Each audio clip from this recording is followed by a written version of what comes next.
Video शुरू करने से पहले चैनल को सब्सक्राइब कर लें और बेल आइकन का बटन दबा दें ताकि आपको आने वाली सारी वीडियोस मिलती रहें। अस्सलाम वालेकुम दोस्तों, मेरा नाम अरसलान खान है। अच्छा, एंजाइटी के अंदर आपको स्टोमिक इश्यूज़ रहते हैं और आलमोस्ट हर इंसान जो भी एंजाइटी डिसऑर्डर का शिकार है उसके साथ स्टोमिक इश्यूज़ रहते हैं। ठीक है, अब एक क्वेश्चन हमेशा जो है ना वो हमें इरिटेट करता है कि क्या ये जो हमें स्टोमिक इश्यूज़ हुए हैं, जिसको हम फिर गर्ड बोलते हैं या आईबीएस बोलते हैं, ठीक है, ये क्या हमें एंजाइटी से हुए हैं या हमें ये इश्यूज़ थे इसकी वजह से एंजाइटी हुई है। तो और ये मेरे से बड़ी दफ़ा पहले भी क्वेश्चन पूछा गया और इसका मैं आज तक जो है ना वो है ज़्यादा से ज़्यादा प्रोब करने की कोशिश करता हूँ कि बड़ा लॉजिकल कोई ना आंसर मिल सके। तो अब वो ज़ाहिर मेरा एक सब्जेक्ट है, उसके बारे में वो पढ़ता रहता हूँ तो नई नई चीज़ें पता चलती रहती हैं, क्योंकि अब ये एंजाइटी है, ये बड़ा जो है ना एक बड़ा वसी किस्म का सब्जेक्ट बन गया हुआ है और इसको समझना भी बड़ा ट्रिकी है, इवन फॉर जो है ना साइकोलॉजिस्ट और जो साइकाइट्रिस्ट होते हैं। और इसके ऊपर अभी भी स्टडी इवन के कहते हैं, मैं एक वो काम कर रहा था, बीटा फिश होती हैं तो वो जो है ना सेंसेस रखती हैं, वो स्ट्रेस भी लेती हैं। बड़ी अनोखी चीज़ है, थोड़ा सा टॉपिक से हट के बात कर रहा हूँ, बट इंटरेस्टिंग चीज़ थी कि वो इतनी सी फ़िश है, बीटा फ़िश का, बड़ी कलरफुल सी फ़िश होती है, लोगों ने घर में रखी होती है, वो $2 की मिल जाती है। तो वो स्ट्रेस रखती है, अगर उसके टैंक के अंदर अगर ज़्यादा चीज़ें नहीं हैं पसंद की उसकी, तो वो स्ट्रेस से मर भी सकती है बीमार हो के। तो उसके ऊपर साइंटिस्ट अभी तक वर्क करते रहे और हमारी जो है, मैं वो कहते हैं मेडिसिन के मूवमेंट नाम नहीं लेता यहाँ पे, बट हमारी रोज़मर्रा में जो जिनसे मैं लोगों से बात करता हूँ, कई ऐसी मेडिसिन हम यूज़ करते हैं जो उनके ऊपर फर्स्ट टाइम यूज़ की गई थी कि इन पे उसका कोई फ़र्क पड़ता ही नहीं पड़ता, उन मछलियों पे छोटी छोटी, और वहाँ से फिर वो प्रूव हुई थी कि हाँ दीज मेडिसिन डू वर्क। तो खैर हम टॉपिक पे दोबारा आते हैं। तो क्या रीज़न है? फर्स्ट ऑफ ऑल आप जो चीज़ समझने वाली है ना कि ब्रेन और स्टोमिक का बड़ा गहरा कनेक्शन है, ठीक है। और जो हमारा इंटेस्टाइन है ना, इसके अंदर ना अब जो मेटाबॉलिज्म जो इसके है ना, माइक्रोब्स होते हैं छोटे छोटे से। तो साइकोलॉजिस्ट का कहना ये है कि वो भी आप समझ लो कि आपकी बॉडी के अंदर एक सेकंड ब्रेन होते हैं, मतलब जाहिर है वो लिविंग बींग्स हैं, आपके इंस्टेंटाइन के अंदर रह रहे हैं।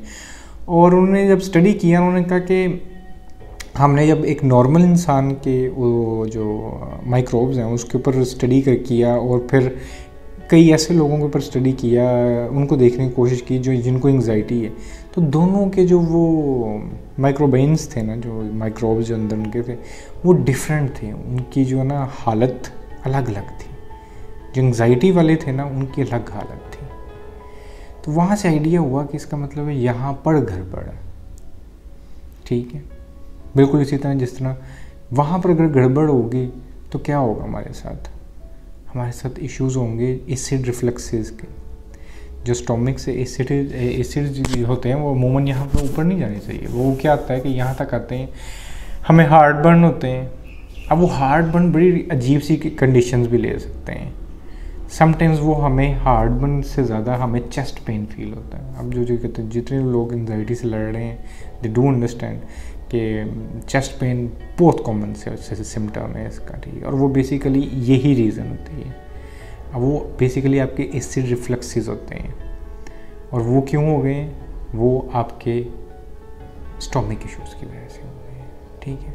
और वो है गर्ड, उसका मेन कल्प्रेट है गर्ड, ठीक है। और इस तरह आईबीएस भी हो जाता है। तो अब वो जब ऊपर की तरफ आते हैं, वो कईयों के थ्रोट पे तंग करते हैं, किसी के चेस्ट पेन में रहते हैं, यहाँ पर हार्ट बर्न होते हैं।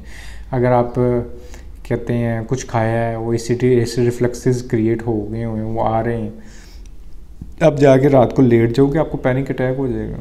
आपको अगर एंजाइटी डिसऑर्डर है तो आपको पैनिक अटैक हो जाएगा। अब इसके अंदर समझने वाली चीज़, जो मेन चीज़ ये है, ये हेल्थ एंजाइटी नहीं है, हेल्थ एंजाइटी के अंदर तो आपको हर किस्म की डर होते हैं कि हर किस्म की बीमारी के, ठीक है, वो टीबी हो जाए, कैंसर हो जाए, कोई भी मतलब जो है ना वो बीमारी का आपको हर वक्त खौफ रहता है, आपको डर लगा रहता है।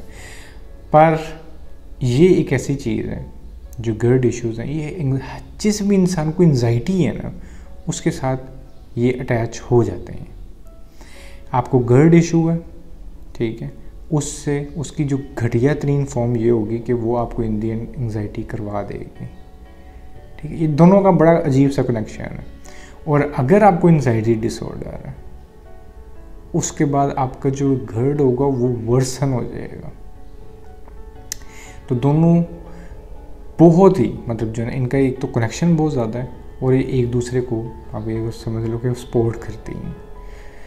अब फर्स्ट थिंग फर्स्ट, अगर आपको स्टोमिक इश्यूज़ हैं, ठीक है, और हार्ट बर्न होता है, चेस्ट पेन रहती है, तो आप इसको हाइपोकॉन्ड्रिक नहीं होंगे, आप हेल्थ एंजाइटी के आपको इशू नहीं है, आपने क्या करना है, ठीक है, बिल्कुल जो है ना, जो मैं वो बता रहा हूँ जो मैंने स्टडी किया और जो मैं खुद भी अगर मैं अब कहते हैं मुझे अगर टाइम पीछे लेके जाना पड़े ना अपना जो मैंने हिसाब काटे हैं तो मैं ये प्रेफर करता हूँ। और जो कि कहते हैं साइकाइट्रिस्ट जो जिनको मैं स्टडी कर रहा था उनके भी मोस्टली कहना यही था कि आपको सबसे पहले अपने स्टोमिक इश्यूज़ का हल करना पड़ेगा। उसके अंदर दो चीज़ें तो मतलब पक्की हैं आपने, वैसे तो 3 चीज़ें हैं पर 2 चीज़ें। फर्स्ट थिंग कि आपने जो है ना अपनी डाइट ठीक करनी है। बहुत ज़्यादा ये नहीं है कि अगर आपको गर्ड इश्यूज़ हैं तो आप डाइट ठीक कर लोगे तो वो सॉर्ट आउट हो जाएगा आपका इशू, बट बहुत हद तक ज़ाहिर है आप एसिडिक चीज़ें खाओगे आपका बुरा हाल हो जाएगा। सो कंट्रोल, जो उनसी चीज़ें भी एसिड क्रिएट करती हैं, रिफ्लक्सेस क्रिएट करती हैं, कंट्रोल कर लो।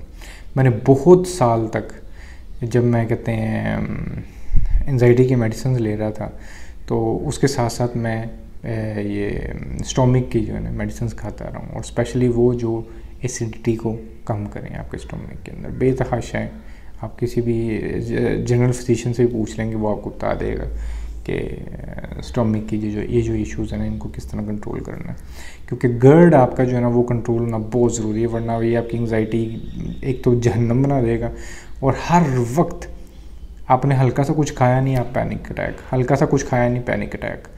तो इस अजाब में नहीं पड़ना, आपने स्टोमिक इश्यूज़ को देखना है अपने, उसके लिए मेडिसिन लेनी पड़े मेडिसिन लें। और उससे पहले अगेन फर्स्ट थिंग अपनी डाइट ठीक करें, एक्सरसाइज करना शुरू कर दें, वॉक करें, ठीक है, ये चीज़ें जो आपने करनी है। फिर भी अगर परसिस्ट करता है, आपको लगता है कि यार मेरा अभी भी जो है ना मसला रहता है, मेरा हार्ट बर्न होता है, मुझे थ्रोट में ये रिफ्लेक्सेस आके लगते हैं, वो उससे खांसी आ सकती है आपको बार बार, इरिटेशन है, आपको पैनिक हो जाता है, आपको ऐसा लगता है अंदर कुछ जो है ना, तो कोई मसला नहीं है। थोड़े दिन के लिए आप कहते हैं एसिडिक जो है वो कंट्रोल करने वाली जो है वो मेडिसिन ले लें।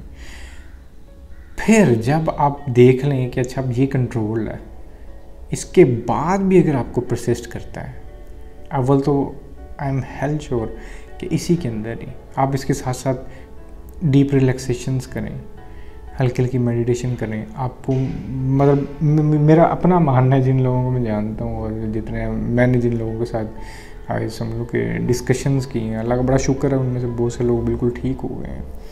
और थिंग इज़ कि आप सिर्फ इतना करना शुरू कर दें, स्टोमिक ठीक करें, नींद ठीक करें, अपने आप को एक रिलैक्सिंग टाइम दें, मेडिटेट करें हल्का हल्का। 80% केसेस में तो आपको इससे आगे जाने की ज़रूरत नहीं पड़ेगी, आप रिकवर कर जाओगे, आपके पैनिक अटैक्स ख़त्म हो जाएंगे, लाइफ आपकी नॉर्मल हो जाएगी। बट अगर इस सब करने के बाद भी आपको लगे कि यार मुझे जो है ना बड़े और कहते हैं सिम्टम्स को ब्रेन फॉग है, मुझे अभी भी बड़े शदीद पैनिक हो रहे हैं, तो भी कोई मतलब जो है टेंशन लेने वाली नहीं। इतनी जो अब ये वो हम इनको बोलते हैं जो हम डिप्रेशन के लिए लेते हैं, सेरोटोनिन बूस्टर होती हैं बेसिकली, ये इसको आम लफ्ज़ों में मूड बूस्टर कहते हैं। बट वो हमने सेरोटोनिन जनरेटर होते हैं, ठीक है, जिसको फिर हम इस तरह SSRI बोलते हैं ना, तो वो ले लें थोड़ा सा, उससे ठीक हो जाएगा। उससे नहीं होगा, वो बेतहाशा आपके पास ऑप्शन है।